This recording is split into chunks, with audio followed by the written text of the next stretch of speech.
नमस्कार। आज हम कर रहे हैं कक्षा 12 का इतिहास विषय का पहला लेसन, भारत का वैभवपूर्ण अतीत।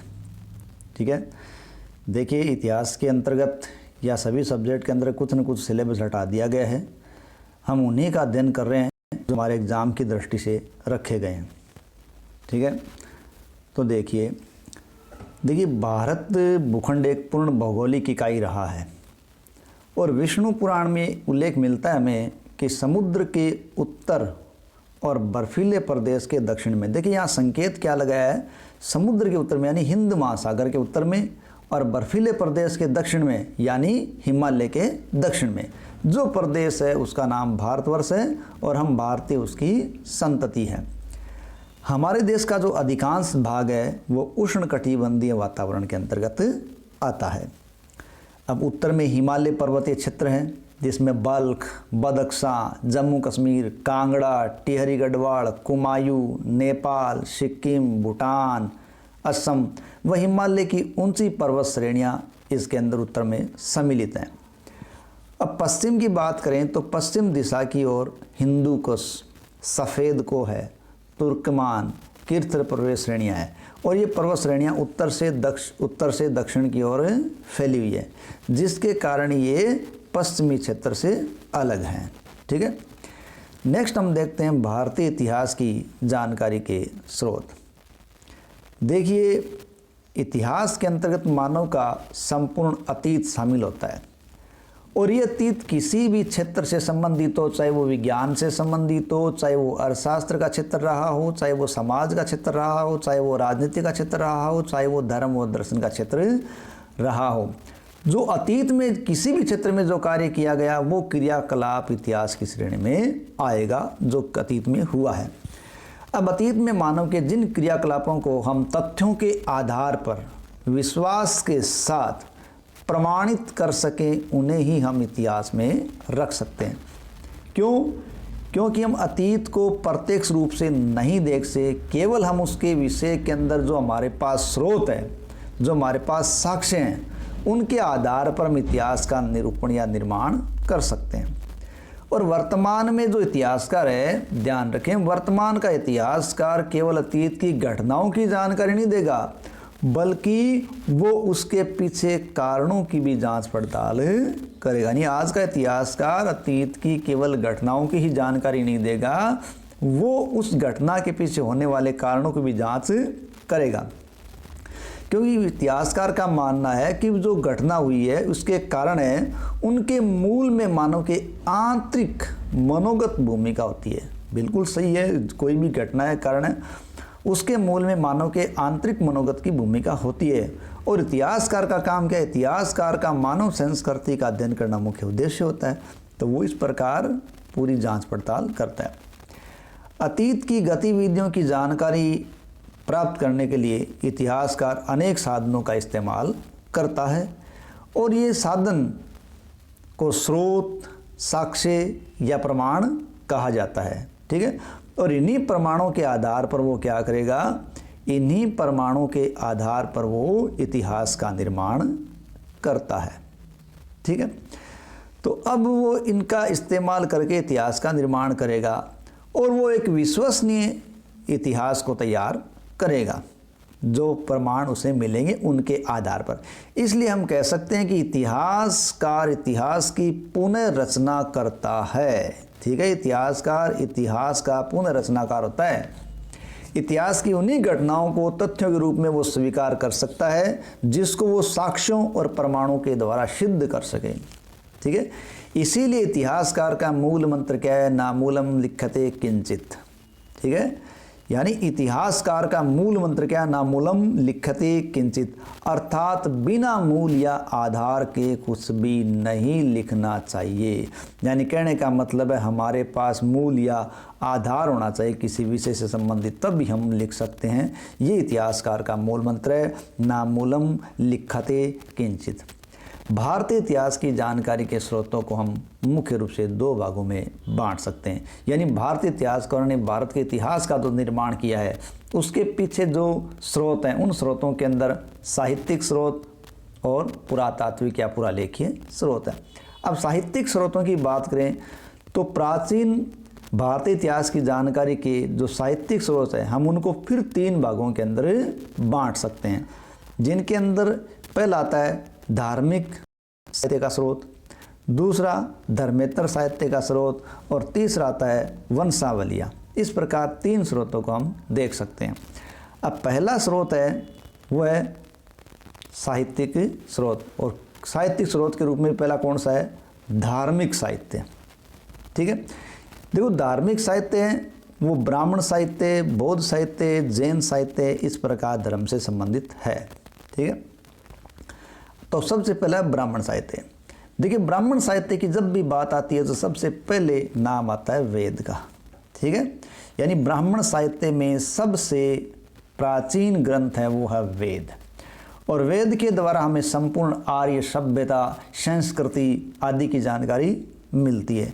देखिए वेद है वो ईश्वरीय ज्ञान है जिसको साक्षात्कार के माध्यम से हमारे ऋषि मुनियों ने ईश्वर की श्रीमुख से प्राप्त किया और पीढ़ी दर पीढ़ी उसको सुनाते गए, और कालांतर में जब लिपि का विकास हुआ तो उनको लिपिबद्ध कर दिया गया।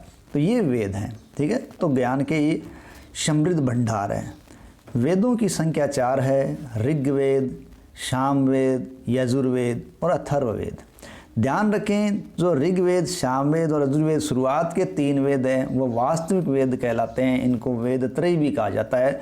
जबकि अथर्ववेद है वो वास्तविक वेद में शामिल नहीं है और उसको वेद त्रय में भी शामिल नहीं किया गया। लेकिन बड़ी एक सोचनीय विचारणीय बात है कि वर्तमान के संदर्भ में काम आने वाला सबसे मुख्य वेद अथर्ववेद ही है। इनमें सर्वाधिक प्राचीन है ऋग्वेद, और ऋग्वेद के अंदर 10 मंडल 1028 सूक्त है। ठीक है, सूक्त क्या होते हैं? सूक्त होते हैं मंत्रों के समूह हैं। ठीक है, तो वो 1028 सूक्त है। प्रत्येक वेद के 4 भाग माने गए हैं, संहिता, ब्राह्मण, आरण्यक और उपनिषद। ठीक है, वेदों की व्याख्या संहिताओं में की गई है, यानी सुनी बात को बाद में लिखा गया। ऋग्वेद छंदों में रचा गया साहित्य है। यजुर्वेद में यज्ञों से संबंधित विवरण मिलता है। ठीक है, और सामवेद में आर्यों द्वारा गाई जाने वाली सामग्री है, और कहते हैं साम का मतलब होता है गेय पद, और भारतीय संगीत का जनक वेद है तो वो सामवेद ही है। अथर्ववेद की रचना की थी अथर्वा ऋषि ने, और इसके विषय में भी विविधता है।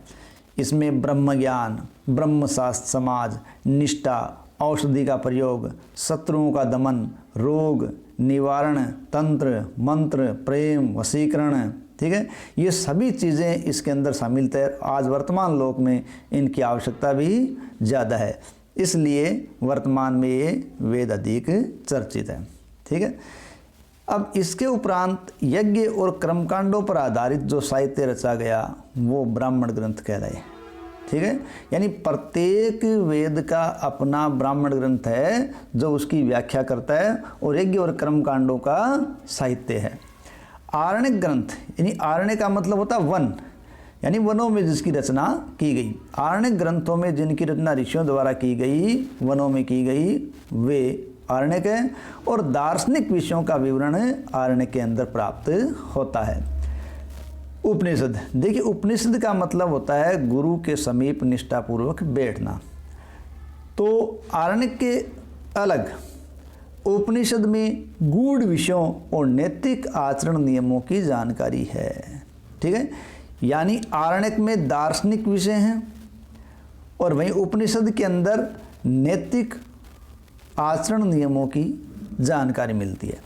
वैदिक साहित्य को ठीक तरह से समझने के लिए, ध्यान रखें, वैदिक साहित्य को ठीक तरह से समझने के लिए वेदांग साहित्य की रचना की गई है। किसकी रचना की गई है?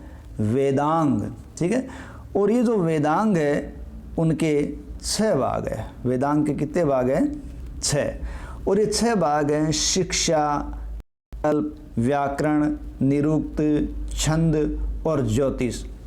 तो इन वेदांगों की रचना क्यों गई? ताकि वैदिक साहित्य को भली भांति समझा जा सके, इसलिए वेदांग रचे गए। वेदांग है शिक्षा, कल्प, व्याकरण, निरुक्त, छंद और ज्योतिष 6। इसके अलावा वेदों के उपवेद भी हैं, आयुर्वेद, धनुर्वेद, गंधर्व वेद और शिल्प वेद, ये चारों वेदों के उपवेद हैं। इनमें चिकित्सा, वास्तुकला, संगीत, सैन्य विज्ञान आदि की जानकारी हमें प्रचुर मात्रा में मिलती है। अब वेदों के उपरांत हम बात करें तो वेदों के उपरांत विभिन्न ऋषियों द्वारा मनुस्मृति की रचना की गई है। वेदों के उपरांत विभिन्न ऋषियों द्वारा स्मृति ग्रंथों की रचना की गई है। इनमें मनुस्मृति, याज्ञवल्क्य की स्मृति प्रमुख है और मनुस्मृति देखिए सबसे प्राचीन है। ठीक है, रामायण, महाभारतीय महाकाव्य भारतीय इतिहास की जानकारी के अथाह कोश के रूप में स्वीकार किए जाते हैं। इनमें समाज, धर्म व राजनीति की हमें ऐतिहासिक जानकारी मिलती है। हमारे पुराण प्राचीन काल के इतिहास ग्रंथ हैं और इनकी संख्या 18 है। इनमें देखिए मार्कंडेय पुराण, ब्रह्मांड पुराण, वायु पुराण, विष्णु पुराण, भागवत पुराण, मत्स्य पुराण, इस प्रकार प्रमुख, यानी कुल पुराणों की संख्या है 18। ठीक है, और पुराण के पुराणों के अंदर प्राचीन शासकों की वंशावलियां वर्णित हैं। मत्स्य पुराण है वो सर्वाधिक प्राचीन है और भारत के सांस्कृतिक इतिहास की सर्वाधिक जानकारी इन्हीं पुराणों से मिलती है क्योंकि वंशावलियां हैं। अब इनमें 5 विषय हैं, यानी पुराण के अंदर विषय कितने हैं? पुराणों के अंदर जो विषय हैं उनमें सर्ग, प्रतिसर्ग, मनवंतर, वंश और वंशानुचरित, ये इसमें प्रमुख है। ठीक है, नेक्स्ट हमारा साहित्य है बौद्ध साहित्य। देखो ईसा पूरे 6वीं शताब्दी के अंदर नए धर्म का आविर्भाव हुआ और वो था बौद्ध, और उसमें लिखा गया जो साहित्य था वो बौद्ध साहित्य। देखो प्राचीन भारतीय इतिहास के निर्माण में बौद्ध साहित्य ने भी अपनी एक अग्रणी भूमिका निभाई है। और बौद्ध साहित्य की बात करें तो सबसे पहला नाम आता है इसमें त्रिपिटक, और ये 3 पिटक हैं। वैसे पिटक है वो पाली भाषा का शब्द है और उसका मतलब होता है टोकरी। तो त्रिपिटक है सुत्त पिटक, विनय पिटक और अभिधम पिटक, ये 3 पिटक बौद्ध धर्म के। ठीक है, 3 पिटक होने के कारण त्रिपिटक कहलाते हैं। इनमें बौद्ध धर्म के नियम, आचरण आदि का उल्लेख किया गया, इनको संग्रह किया गया। अब बौद्ध ग्रंथों में दूसरा सबसे महत्वपूर्ण योगदान था जातक ग्रंथों का। तो महात्मा बुद्ध के पुनर्जन्म की या पूर्व जन्म की, महात्मा बुद्ध के पूर्व जन्म की कथाएं हैं वो जातक कथाएं कहलाती हुई बौद्ध धर्म के ग्रंथों में महत्वपूर्ण स्थान रखती है।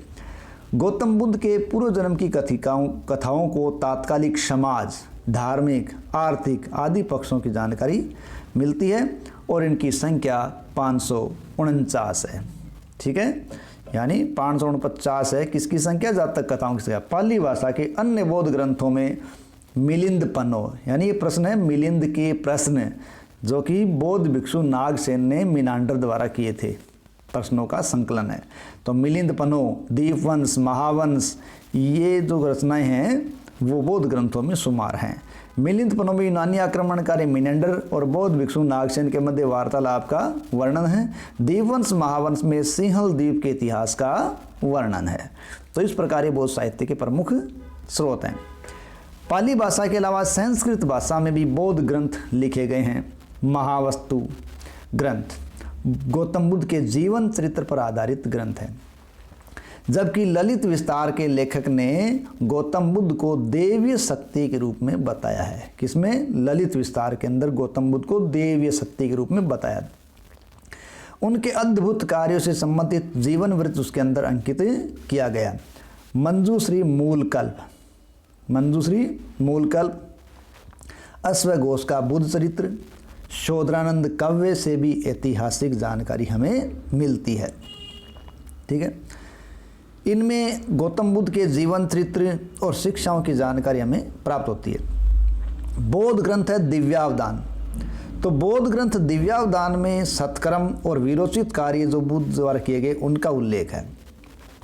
मध्य और पश्चिमी एशिया में तिब्बत, चीन, जापान, ठीक है, बर्मा, श्रीलंका आदि देशों में भारतीय संस्कृति का प्रचार हुआ और बौद्ध ग्रंथों का अनुवाद भी हुआ, जिससे प्रचुर ऐतिहासिक सामग्री हमें मिलती है और साथ ही साथ भारतीय संस्कृति का विदेशों में प्रचार भी हमें जानने को मिलता है। अगला हम साहित्य देखते हैं जैन साहित्य। ठीक है। यानी धार्मिक साहित्य के रूप में हमें ब्राह्मण साहित्य, बौद्ध साहित्य और जैन साहित्यों का उल्लेख मानते हैं। जैन साहित्य, देखो बौद्ध साहित्य की तरह ही जैन साहित्य में भी पर्याप्त ऐतिहासिक सामग्री मिलती है। अब जैन साहित्य, उसमें आगम सबसे मुख्य है, ठीक है। जैन धर्म के साहित्यों में सबसे आगे साहित्य कौन सा है? आगम। और इसके अंतर्गत 12 अंग, 12 उपांग, 10 प्रकरण, 6 छेद सूत्र, 1 नंदी सूत्र, 1 अनुयोग द्वार, 4 मूल सूत्र शामिल है। तो जैन साहित्य में जो आगम है, मुख्य स्रोत है, मुख्य साधन है, इसके अंतर्गत 12 अंग आते हैं, 12 उपांग आते हैं, 10 प्रकरण आते हैं, 6 छेद सूत्र आते हैं, 1 नंदी सूत्र, 1 अनुयोग द्वार, 4 मूल सूत्र शामिल होते हैं। और ये रचना 4वीं शताब्दी ईसा पूर्व से 6वीं शताब्दी के मध्य लंबे समय के अंदर की गई है। वो धार्मिक संगीतियाँ व्यक्तियों के मध्य हुई, उन संगीतियों के माध्यम से इनका लिखित रूप सामने आया है। जैन साहित्य प्राकृत भाषा में लिखा गया है। अन्य जैन ग्रंथों में कथाकोश, परिशिष्ट पर्वन, भद्रबाहुचरित, कल्पसूत्र, भगवती सूत्र, ये आदि प्रमुख, ठीक है, जिनसे हमें ऐतिहासिक विवरण प्राप्त होता है। आत्रांग सूत्र में जैन साधुओं के आचार से, व्यवहार से संबंधित नियमों का संकलन किया गया है, ठीक है। अब देखते हैं नियमों का जो संकलन है उसमें और क्या है। देखिए, परिशिष्ट पर्वन में तात्कालिक राजाओं, जैन मुनियों के संबंधों के बारे में भी जानकारी मिलती है। भद्रबाहु में जैन मुनि भद्रबाहु के साथ ही चंद्रगुप्त मौर्य के जीवन के अंतिम समय के घटनाओं के बारे में भी जानकारी मिलती है।